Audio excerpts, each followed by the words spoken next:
You've been looking for a new show to obsess over, and you did it. You found me. One time for you. One time for me. I'm so healthy. Okay, we've got a great show for you today. We've got cringies. We've got Swifties. We've got Super Bowl, okay? My name is Tefi. I am your host. This is a pop culture show, meaning we are going to be talking shit about celebrities for 30 minutes or so or more. Today's a very long show. We're trying to make up for the 2 days that we lost. And I am nervous. It might be 90 minutes. I don't know. You know, I have taken sick days before, and I always feel like guilty. It's always been like one day, you know? And Tuesday, I'm back and popping, you know? But this is the first time I was like, oh my God, I think I have to take 2 days. And Molly, writer, producer, was like, Tefi, it's okay. I'm like, no. I mean, I don't know. And she's like, Tefi, when you do not feel well, you don't have to feel bad about feeling bad, you know? Stay home, relax. And I was like, okay. So I'm back physically, better than ever, okay? But mentally, I am, how you say, spiraling, okay? And I'm going to tell you why. Recently, an article came out, okay? And they were talking about how there's a small percentage of people that do not have an inner monologue, okay? Molly, writer, producer, her sister sent it to us in a group chat, you know? And all of us were like, what fucking weirdo doesn't have an inner monologue? You're telling me that you think and you don't hear your own voice? And I was like, yeah, what fucking... I sat and I thought about it and I was like, I don't have an inner dialogue. I don't have an inner monologue. The only monologue that I do is right here, right now, you know? But do you know how hard it is to face that I have one thing less in common with Lizzie McGuire? See, like, what I see are more like visuals, kind of like, and like scenes, like that's why, since I see the things that are like comic strips, kind of, that's why I communicate, like I talk to myself so much, because my thoughts, since they are visuals, they don't have dialogue, you know, like, and I talk to myself constantly. And I was like, doesn't everyone talk to themselves? Like I asked my boyfriend and I was like, do you have like inner dialogue or do you just see like visuals? And he was like, oh, I don't know. And I was like, oh, being high all the time must be amazing. Wow. You're just on a lazy river, you know, all throughout life.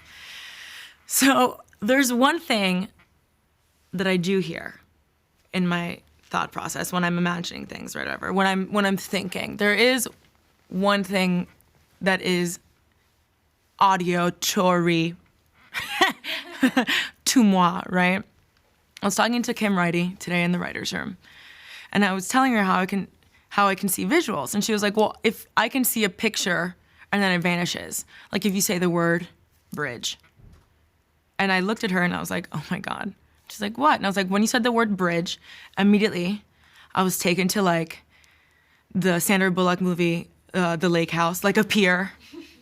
And I'm at the edge of the pier and I have my like divorcee sweater on where you're like looking out into the horizon, more of a shawl, a pashmina, if you will.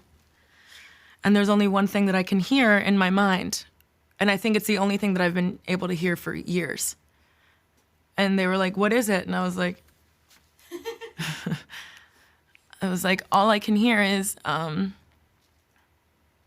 with arms wide open, under the sunlight. And I was like, you guys know what I mean? And they're like, wow, that is so embarrassing. So guys, let's get into the show. The drama, the gossip, the 411, all of it after this break. Yeah.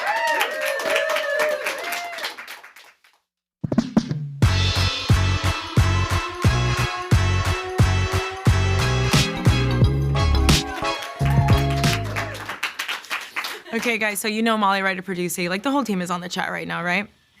If I make a joke and I look around nervously, it's because they didn't laugh. It's because they're laughing at what you said. So a blessing and a curse, if you will. Terry, you said that your uncle owns pumps in Brooklyn. Are you talking about the strip club? Because I don't want to say that they know me by face, because I'm not going to say that. But if you wanted to talk sponsorship per se, that is a conversation I would, how do you say, entertain? Celebrity cringe of the week, or recent time. Okay, so Stormy, not our cameraman, he's a Virgo.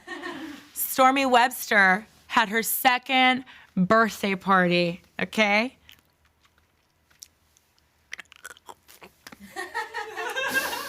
And they had this kind of decor. Has no one seen Toy Story? How? And who wants a giant inflatable head that partygoers walk into? Me! I want that, for sure. And like, look at the pillows that they had. God, it's cringy, but I love it. And I asked Julie Graphic Designing if you could have it at our merch store, and she didn't say anything, so. Elon Musk released a song, and here it is.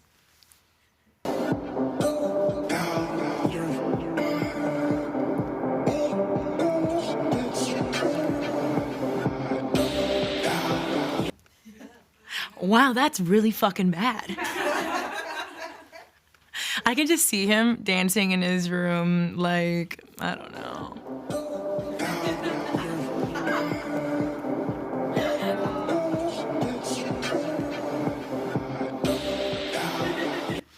I can just picture like Elaine from Seinfeld. Yeah. You know what I mean? And I can also see Martin in the corner of my eye just thinking a titty's gonna pop out at any second. Okay, so let's leave the música to Grimes, okay?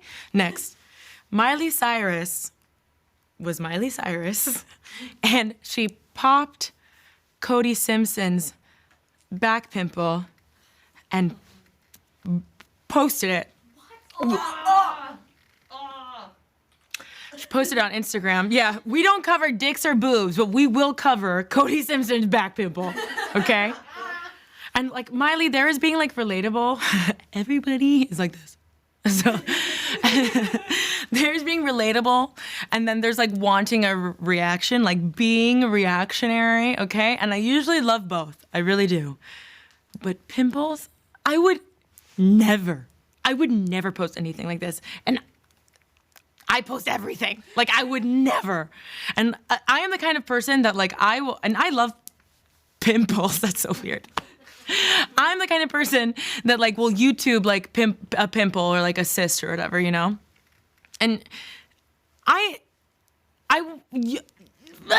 you are not Dr. Pimple Popper. I love Dr. Pimple Popper on Instagram, you know what I mean? And I think also I'm triggered by this because my dad used to ask me to get the blackheads on his back, okay? And I would be like, Tefi, shut the fuck up and do it, because this is how you get a cell phone for Christmas, okay? And I felt like the people in jail making license plates, just doing hard time, you know? And you know what? I did not get that Nokia. I got the Metro PCS egg, and you wonder why I have trust issues. Everybody playing Snake, and me? Oh no, I don't have a. Oh, you know what? Actually, before he gave me a cell phone, he gave me a beeper. I don't know what the fuck that is. We don't have payphones in school. I can't tell Brian to beep me. Okay, so whatever. Nick and Vanessa Lachey deny sending Jessica a gift. So Jessica went on the Today Show and said that Nick and Vanessa sent.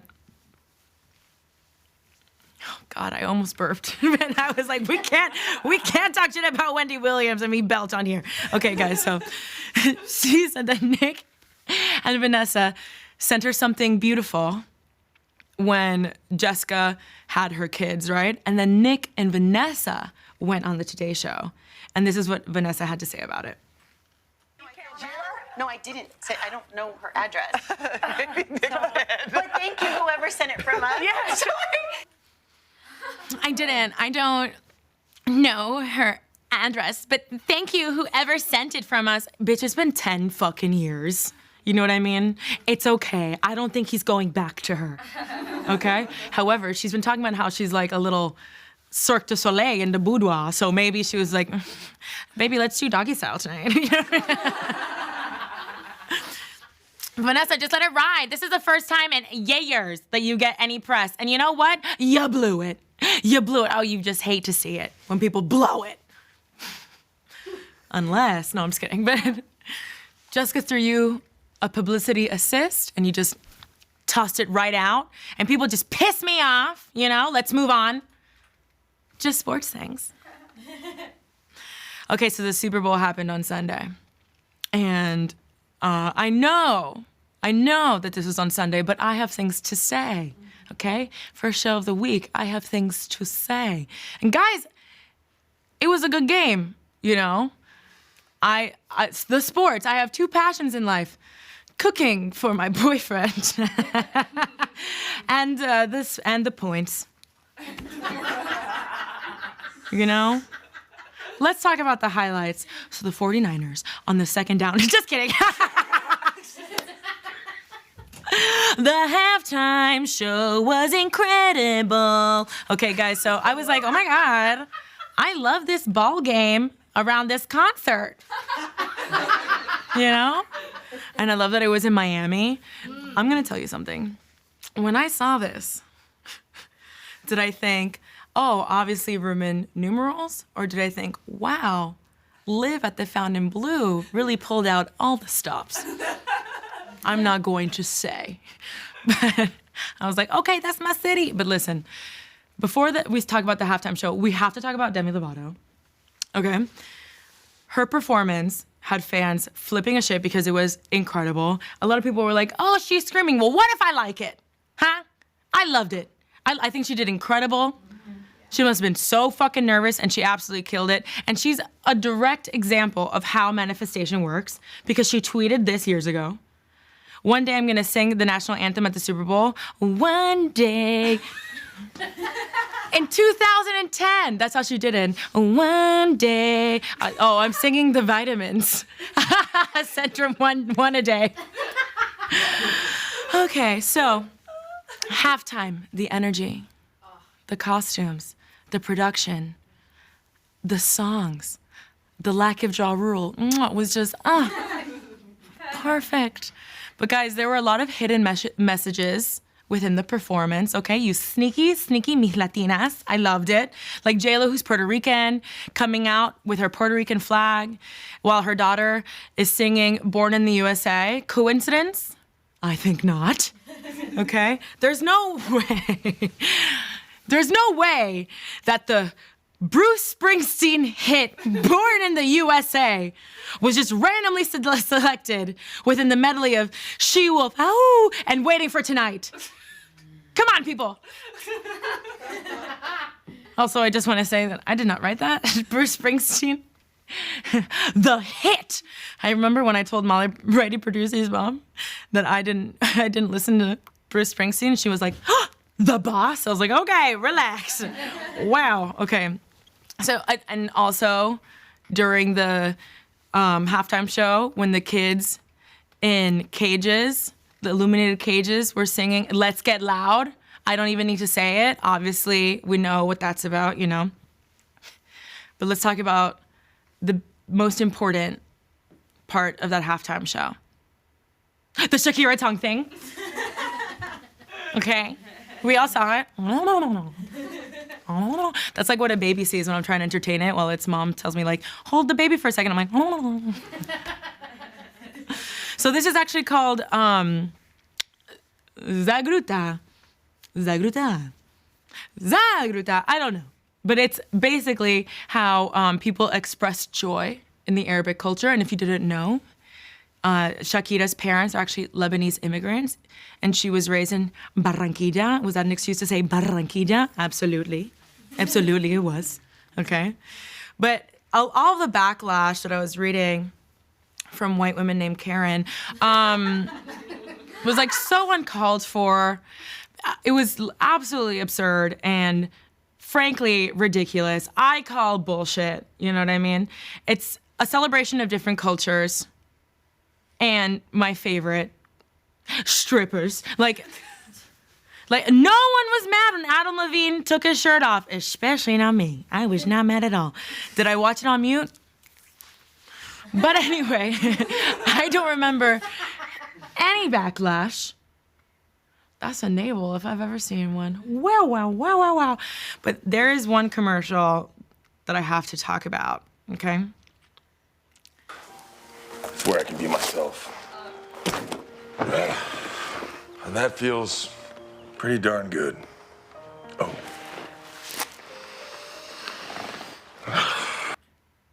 It is a lot to unpack. It was one of the most frightening and hysterical commercials I've ever seen, especially because people were texting me like, oh my God, oh my God, you have to watch this commercial.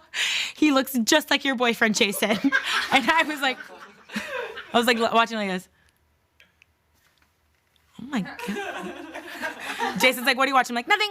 But that is the body of a middle school child that like just started skateboarding. Like, tell me you don't see it. Like the skateboarding middle schooler that always has the dry boogers. Yeah. That's exactly the body type. And you know what pisses me off? Is that Molly was like, oh, that's exactly my type. We need to do better. We need to do better. We need to love ourselves. We need a moment from seeing that. We all need to exhale. Inhale, exhale. I'll see you after this break.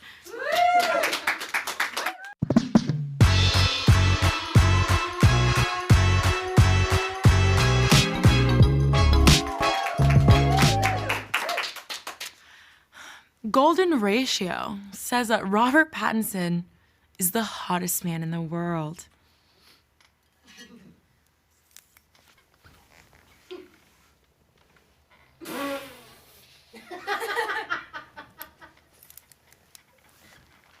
Okay. We've all been Jessica Simpson. So Jessica Simpson, yeah, we're talking about it again. Jessica Simpson went on the Today Show and talked about her memoir some more, so I'm gonna talk about it some more. And she talked about her and John Mayer, right? Here's a little small baby clip. We were great at intimacy. We were great at loving each other. That was easy, but the relationship was very complex. Complex is like a really fun word that women use instead of like toxic and awful and obsessive. And I hate that she keeps saying we're really great at intimacy. Just say you guys were raw dogging. Just say it. You know what I mean? We're really great at intimacy. So we have another quick baby clip. Went back close to 9 times. Wait, 9 times? I was like 9 times. Jessica, come on. That is just pathetic. Girl, I have been there. Woo, I have been there, and we have talked about double dippers on this show, and I have been a 9, 10, 11, 12-time dipper champion, baby. It is what I call the cancer curse, you know? Cancer claws can't let you go, okay? And I have done years of dumpster diving for company. I was a literal possum for love. And unfortunately, that's the only way we learn not to be what I call a love hobo, you know? And I read something on the internet, and it was talking about how, like, sometimes if you feel like the sex is really good, like addicting, or when a relationship is purely sexual, it's because you're, like, craving other kinds of intimacy from your partner, right? And that intimacy that you're yearning for, you're only getting in a sexual way, and you confuse that for an actual connexion. So you keep going back to them because you're not receiving the emotional or intellectual stimulation or security that you need as a human being, right? Or as a cancer. Anyway, so I think that's exactly what happened to Jessica Simpson, right? And to Michelle, Molly, and myself. But we were, how do you say, dickmatized, dickstracted. Girl, Dicterrupted. Okay? And on the Today Show, they asked Jessica Simpson, like, aren't you worried about John Mayer's reaction? And she said with her whole chest, I don't think he'll be shocked. He knows the stories, AKA, I wish he would say something. I wish he would. You know what I mean? Meaning she has receipts and I want them, Jessica. I want the texts, please. But I think what happened is that Jessica relied heavily on her body, we've said it, to communicate with people that she had feelings towards because, and she said in the book too, that there was like a time where she slept with Nick Lachey after the divorce because she heard his album and she realized just how much, there were a couple songs about her and she realized just how much she had hurt him. So she wanted to talk to him, invited him over, and she said it was like a reflex that she like hugged him. And she didn't know how to apologize, you know? And she said that she immediately felt his hatred, so she fucked him, you know? But she said that it was like, she could tell it was like a revenge fantasy of his, and he didn't stay the night, and she feels, and then they never saw each other again. That's crazy. Which is like an incredible movie, you know? But it's almost like Jessica would use her body to apologize or connect, you know, via sex, okay? But you know what? Yes, we've all made mistakes, whatever. Her growth. Good for you, Jessica. You tell your truth. And I just want to take this time to apologize to Jessica Simpson. Because it was only until recently I learned that she dated a Dallas Cowboys football player and not the owner of a food chain popular for their ribs. I was like, wow, Tony Roma himself? I was just there on Saturday.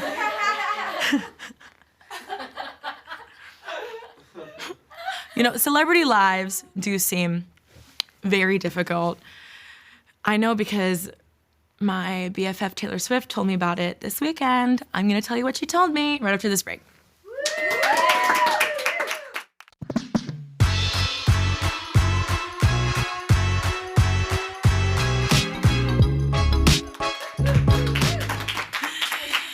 Taylor Swift's documentary is good. Okay, so Taylor Swift's documentary recently came out, Miss Americana, right? And I really liked it. I understand that these documentaries are supposed to make you feel like more empathetic towards the film subjects, right? And let me tell you, that worked. Whoever is doing Justin Bieber's docuseries on YouTube needs to bring out their notebook paper and a number 2 pencil and take some fucking notes, because that shit is terrible. Cringe of the Week should be episodes 1, 2, and 3. Eso es horrible. Okay? But I don't love Taylor Swift. Not because I like know her and I'm like, she really pissed me off. She didn't ask me if I wanted anything to drink. Just like, I'm not a Swiftie, you know, but I can definitely like feel for her. I mean, I could never fucking hate her because she gave us Shake It Off. Why would I hate somebody who gave me a gift, you know? But it definitely made me see her in a different light than I had before. I think she's really smart. She has a great work ethic. She works really, really, really hard. I mean, she's reinvented herself 1,200 fucking times, you know? And I feel like she knows what she's doing. And she said something that really hit me. When people fall out of love with you, there's nothing you can do to make them change their mind. They just don't love you anymore. So I went into fetal position, made a therapy appointment. Okay. But she goes into the iconic moment where Kanye got up on stage. And I know everyone's like, get over it, get over it, get over it. No! That is for her to get over. That is something traumatic. I hate when I see that. Just get over it. Or when people are like, Selena needs to move on. We can't move on from our college sweethearts. To my boyfriend, yes, I have. I have indeed. But she says that Kanye getting up there was like heartbreaking for her, super traumatizing, and we didn't realize at that time that she was just like this teenage girl who writes country songs, and she was winning her first award. I was watching that live. It was like in 2009, okay? And I remember I made a status on Facebook that said, I used to love Kanye West, ... And I got like 17 likes, and I was like, oh my God, I'm not ready for fame. Oh my God. But this is like somebody that Taylor Swift like respected. There's this heartbreaking interview that she does right after the VMAs. And Molly Ryder Producing and I were talking about it, where they're like, were you a fan of Kanye West? And she was like, I mean, it's Kanye West. And I was like, oh my God, kill me. And it's, imagine like you're getting your first award and somebody goes up there and tells the world how much you don't deserve it in front of everyone. This moment that's supposed to be like yours, like any singer ever since 1984, since MTV came out, you know, has dreamt of winning a small music, is it a music man? Astronaut man, the small silver man, okay? And then everybody starts booing, and I also heard that Beyonce went backstage, started crying, saying, oh my God, what did Kanye West do? Imagine making Beyonce so upset that you make Beyonce Giselle Knowles Carter cry, how dare you? You know? So also Taylor Swift says that she didn't know that they were booing Kanye West. She thought that they were booing her and like agreeing with him. And imagine being 19 and that fucking happening, okay? It would be soul crushing. I can't even handle the bad haircut that I had when I was 19. I'll tell you what happened. It was my very first time in a very fancy schmancy salon, and I did the thing that us women do sometimes where you tell the hairdresser, I just want something different, be creative, and the bitch gave me a mullet. She gave me a mullet. I was surprised that people weren't coming up to me asking if I had extra chewing tobacco. It was so fucking bad. It was terrible. Anyway, back to Taylor. So I feel like she's been in defense mode ever since that moment happened. Crazy, it was like 11 fucking years ago. And I cannot imagine how frustrating it is to have like the world fucking despise you, hate you. And you can't do anything about it. Like, okay, so do I like her creative vision? No, mainly because like I can't connect with it. Like I just started liking Cats 2 years ago. Give me a break, the animal, not the movie. Okay? Do I think she's tacky? Yeah, of course. Do I think I'm tacky? Yes. Molly Ryder Producing lets me know every time. You know? But this is like a human girl, and she's grown up in front of the public eye as like this like mega star. And unlike Justin Bieber and Britney Spears and all these other celebrities, there's a saying, she says in the documentary, that you are stunted at whatever age you became famous. So unlike Justin Bieber and these other people, Taylor Swift speaking actually feels 29 years old, you know? And she talks throughout the doc in a way that like you can tell that she now knows her power, you know? There's a part in the documentary, where she is basically begging her father, I guess her father's on her management team, begging her father to let her post about politics and trying to make a difference according to like her beliefs against this like senator that was running in Tennessee that basically was anti-women, anti-gay, where like you could be asked to leave a restaurant just if you looked gay, you know, terrible. And she wanted to speak out about it because she has a house in Tennessee. That's where she became this country star in Tennessee, right? And he was like, you'll lose all your conservative fans.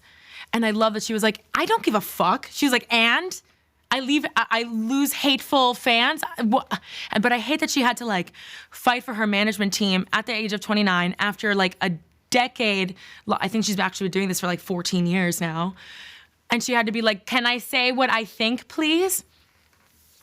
And there was a part where I almost started crying when she was in the studio with Panic at the Disco Man. And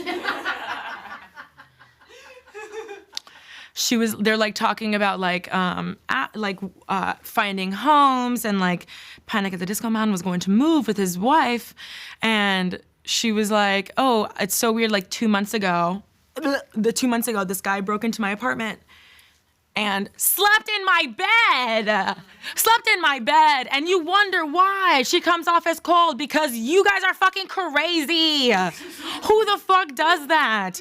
I, myself, could fall asleep in Molly's bed and she'd be like, what are you doing? I'm like, I don't know. Like, the most important part of the whole documentary would be when she was talking about her haters, and like she touched on her body, and we've talked about that in previous episodes, but she was talking about that specifically, and there was like a montage of people like talking shit about her, and there was this one part in the montage where like this like super popular comedian, Nikki Glazer, was on a radio show 5 years ago, and she was like body shaming Taylor for being so skinny, and that her and her friends are so fucking annoying. She's like, come on. And it turns out that Nikki Glazer is a huge Swiftie. She's like, has always loved Taylor Swift, loves all her songs, wears her face on t-shirts. And after the documentary aired, Nikki said that she heard her voice in the documentary and her heart dropped when she realized what for, so she put this on Instagram. And basically, I'm not gonna read this, please. Give me a break. But she said basically that the reason that she was hating is because of the place that she was in her life, that she has also suffered from eating disorders, and basically apologized for being one of the haters to Taylor Swift and not uplifting women, et cetera, et cetera. And what I love is that Taylor Swift responded and said, wow, I appreciate this so much. One of the major themes about this doc is that we have the ability to change our opinions over time, to grow, to learn about ourselves. I'm so sorry to hear that you've struggled with some of the same things I've struggled with, sending a massive hug. And I love it. This is such a beautiful, positive moment. Am I a Swiftie? Oh my God, first Harry Styles, now this one. Oh my God. Oh my God. Somebody charge an ice bucket so I can dip into it. What the fuck is happening? Okay, but let me tell you, I am not Taylor Swift. Wait, this goes on. That's not a statement. That's not where that statement ends, okay? But I know for a fact that every famous person reads their mentions and searches their name on Twitter to see what people are talking about. And a lot of these like little troll pieces of shit are starving from a reaction, just like a crumb of attention. Like, for example, I have gotten comments where like people will say, like, you're further proof that women aren't fucking funny. You're so embarrassing. I had one saying, like, you're embarrassing Latinas. We don't fucking claim you. And of course, I'm like, send, like immediately. And then you know what happens? Like 9 out of 10 times, people will respond and say, oh my God, you noticed me. I love your show. And I'm like, was it worth it? Was it worth it? The attention, you know what I mean? Also, thank you for viewing. But like, was it worth it, you know?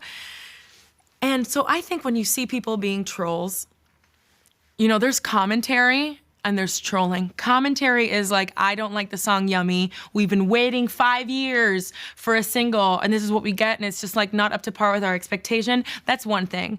And another thing is like, ew, she's so skinny. Like, you're so annoying for someone who doesn't have a fucking ass. You know, like that's trolling, you know? And I think that when we see trolling, we have to call it out. Because if not, then we're no better than those like pathetic school bullies that we all grew up with, you know? Like we all know the ones. Like Wendy Williams. We're going on a break.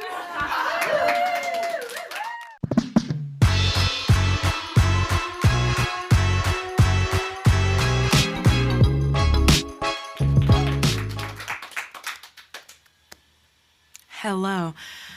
We've reached my favorite part of the show, okay?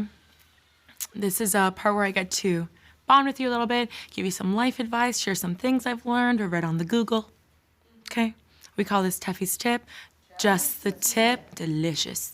Okay, guys, so my tip for you today is, like, we touched on a little bit of that ridiculous golden ratio that some dude made up in some fucking lab because he was bored. Like, and I just want to say, and we've covered it before, where like Bella Hadid was like the most beautiful woman and Beyonce was number 2. Laughable, but we've covered that before. And about that Robert Pattinson, who was number 2? That guy from The Witcher. Oh, Henry Cavill. That I can stand behind. Kanye West was number 9. Idris Elba was number 8. Number 8. Like, it's obviously like bullshit. You know what I mean? And I just want to say, like, I have seen comments, especially like people being like, this golden ratio, like, I would get a 9. I'm so ugly, whatever. And I just want to let you know that when you feel that way, or you're just like, I don't measure up to these perfect standards. No. Think about the people that you love. Think about your friends. Think about your sisters. Think about your brothers. Think about your mom. Think about your best friends. And think about them. And then if you think in your mind, okay, would they live up to the golden ratio? Probably not. Does that make them less beautiful? Absolutely not. You need to consider yourself with the same kind of kindness. Okay? And I'm telling this tip to Molly, writer, producer, and she goes, I would get like a 0%. I'm like, what are these tips for? What are these tips for, you beautiful bitch? Okay, guys, that is our tip. Thank you for coming. Thank you for viewing. I will maybe see you tomorrow. No, I'll for sure be here. My boss is like, I feel fine. All right, I'll see you. I will see you tomorrow, same place, same time. Get out of here, get. Yeah.